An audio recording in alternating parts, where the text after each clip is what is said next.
Hello everyone. So in this video we'll be discussing about Log4j's vulnerability, which is trending in these recent times. So first let's cover the technical aspects and have a quick demo. So what is Log4j? Log4j is a popular Java package which is used for logging data.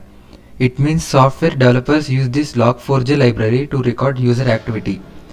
So coming to Log4j's vulnerability, here in Log4j's, S means shell. So finally after exploiting this vulnerability, we'll get a reverse shell. So S stands for shell. So Log4j includes a lookup mechanism that could be used to make requests through special syntax in form of a string. Lookup mechanism uses JNDI API, which stands for Java Naming and Directory Interface.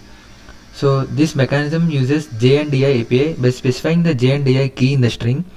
Later on, authors implemented the option of using a custom prefix by a colon symbol in the key. So this is where the vulnerability arises. If JNDI colon LDAP colon / is used as the key. Let me show you that. JNDI colon LDAP colon //. So if this is used as a key, the request goes to the specified server. In this case, it goes to LDAP. So as we mentioned here, the request goes to LDAP. So other than LDAP, communication protocols such as DNS, RMI can also be used. So here Log4j is not checking the requests of LDAP and JNDI, which allows attacker to input malicious Java code. So simply it means trusting input without sanitization. So the CVSS rating given to this vulnerability is 10, which is critical. So an attacker can execute any code on the server remotely. So let's have a demo on this. So for that I am setting a vulnerable server which uses Log4j, the vulnerable version of that.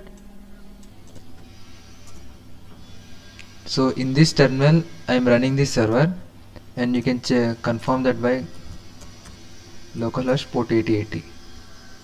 So this is the web page, and in this terminal I am starting a listener on port 9999, and here the exploit code will run. So let's check this web page. Let's give a sample username as test and a password as test. So you can see that the password is entered as invalid, and we will log your information. So basically Log4j is used to log the user activity. So now we'll run the exploit code.